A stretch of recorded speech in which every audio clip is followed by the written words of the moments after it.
Hello friends, welcome to SSD educational classes and I am your friend Kashish Mehra. Today's our topic is monetary policy. तो आइए friends देखते हैं meaning of monetary policy. क्या होता है monetary policy? Monetary policy means the management of inflation and deflation by central bank of a country. Monetary policy is related to money.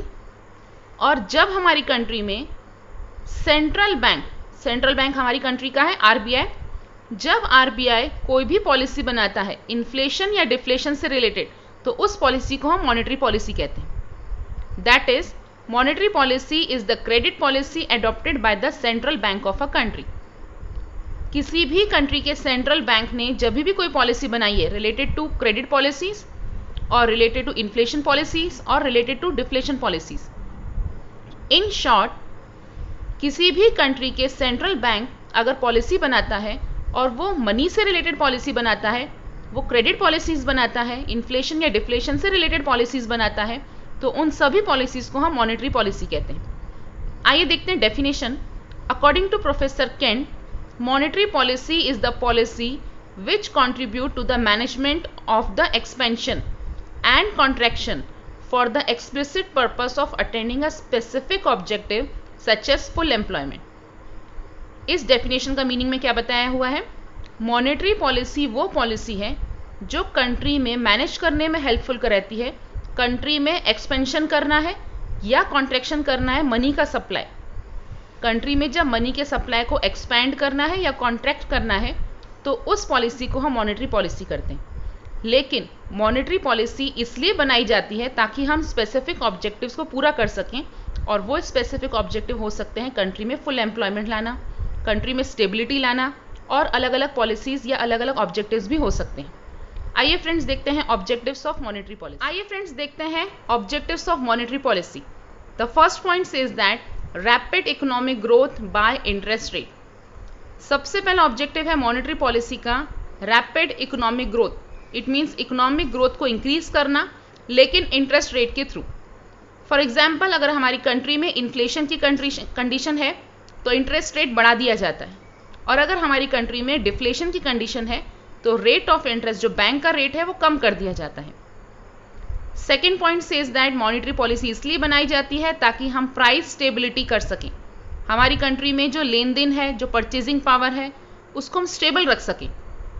Price stability by managing the credit. जहां पर deflation की condition है तब ज़्यादा से ज़्यादा credit provide करना, और इन्फ्लेशन की कंडीशन में क्रेडिट को कंट्रोल करना.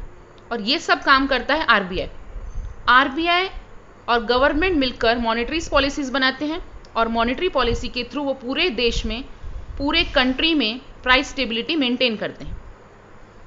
Third objective of monetary policy is to exchange rate stability. Exchange rate stability को मेंटेन करना. और एक्सचेंज रेट स्टेबिलिटी का मतलब रहता है जब हम फॉरेन कंट्रीज के साथ एक्सचेंज कर रहे हैं, फॉरेन कंट्री के साथ एक्सचेंज करते हैं, it may be exchange in the terms of dollar, terms of euro और एनी अदर करेंसी. तो इस एक्सचेंज रेट को भी स्टेबल रखता है हमारी monetary policy. Fourth objective is full employment. Monetary policy का ऑब्जेक्टिव्स हैं कंट्री में फुल एम्प्लॉयमेंट की कंडीशन लाना by providing various jobs to different sector. Monetary policy इसलिए भी बनाई जाती है ताकि हमारी कंट्री में फुल एम्प्लॉयमेंट की कंडीशन आ जाए. और फुल एम्प्लॉयमेंट तब हो सकता है जब हम अलग अलग सेक्टर में डिफरेंट जॉब प्रोवाइड करें. And fifth objective is neutrality of money. It regulates the supply of money and neutralize the bad effect of money on economy. अगर हमारी कंट्री में मनी का सप्लाई बढ़ जाता है तो इन्फ्लेशन की कंडीशन आती है. अगर हमारी कंट्री में सप्लाई कम हो जाता है मनी का तो डिफ्लेशन की कंडीशन आती है. तो इस कंडीशन से बचाने के लिए आरबीआई और गवर्नमेंट मिलकर मॉनेटरी पॉलिसी बनाते हैं. इसलिए मेन ऑब्जेक्टिव है न्यूट्रलिटी ऑफ मनी. मनी का इफेक्ट कम करना. मनी का सप्लाई ज़्यादा होगा तो भी हमारी कंट्री पे बैड इफेक्ट होगा, और मनी का सप्लाई अगर कम होता है तो भी हमारी कंट्री में बैड इफेक्ट होता है. तो इस बैड इफेक्ट को रोकने के लिए आरबीआई और गवर्नमेंट मॉनेटरी पॉलिसी बनाते. आइए फ्रेंड्स देखते हैं लिमिटेशंस ऑफ मॉनेटरी पॉलिसी.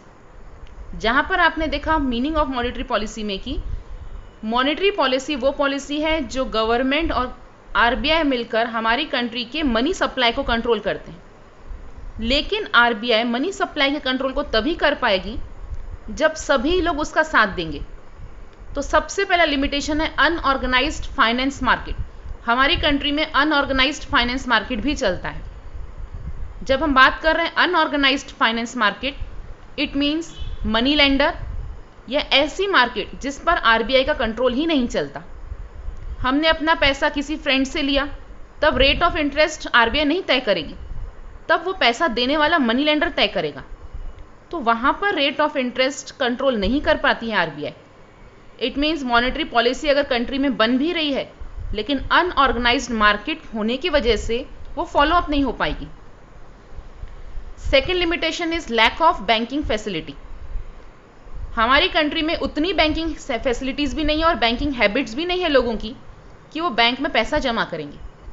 अगर बैंक में पैसा नहीं आता है तो मॉनेटरी पॉलिसी फॉलो अप किस पे होगी? इसलिए बैंकिंग हैबिट्स बढ़ाना ज़रूरी है। जितनी ज़्यादा बैंकिंग हैबिट्स बढ़ेंगी उतनी ही जल्दी हम मॉनेटरी पॉलिसी को अप्लाई कर पाएंगे। Third limitation says that role of commercial bank.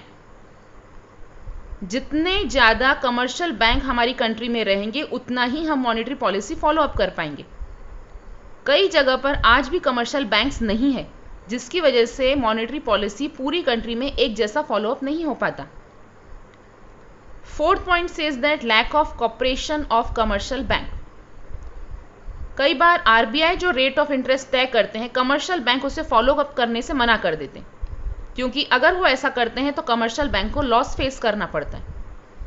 तो एक हमारे लिए प्रॉब्लम कंट्री में ये है कि मॉनेटरी पॉलिसी अगर आरबीआई बनाती भी है, लेकिन कमर्शियल बैंक उसे कॉपरेट नहीं करेगी, तो मॉनेटरी पॉलिसी बनाकर भी वो अच्छी तरीके से फॉलो नहीं हो पाते। Fifth limitation says that limited working area of central bank. Central bank पूरे कंट्री को कवर अप नहीं कर पाती, क्योंकि अगर हम देखें जहाँ पर अंडर डेवलप्ड कंट्री है या डेवलपिंग कंट्री है, वहाँ पर विलेज तक या रूरल एरिया तक सेंट्रल बैंक नहीं पहुँच सकती, जिसकी वजह से मॉनेटरी पॉलिसी वहाँ पर फॉलो अप नहीं हो सकते। Limited credit control. आरबीआई या किसी भी कंट्री के सेंट्रल बैंक जब क्रेडिट पॉलिसी बनाती है तो क्रेडिट कंट्रोल उसका लिमिटेशंस रहता है। इट मीन क्रेडिट कंट्रोल करना लिमिटेड ही रह पाता है, क्योंकि कुछ ही टूल्स रहते हैं जिसके द्वारा आरबीआई क्रेडिट को कंट्रोल कर सकती है। तो ये सब लिमिटेशंस थे मॉनेटरी पॉलिसी के, जिससे ये पता चलता है कि मॉनेटरी पॉलिसीज तभी फॉलो अप हो पाती है अगर ये लिमिटेशंस फॉलो अप नहीं होंगे। होप है फ्रेंड्स आपको हमारा वीडियो पसंद आया होगा। अगर आपको हमारा वीडियो पसंद आया है तो प्लीज़ इसे लाइक कीजिए, चैनल को सब्सक्राइब कीजिए और हमारे वीडियो को हमेशा देखते रहें। Thank you.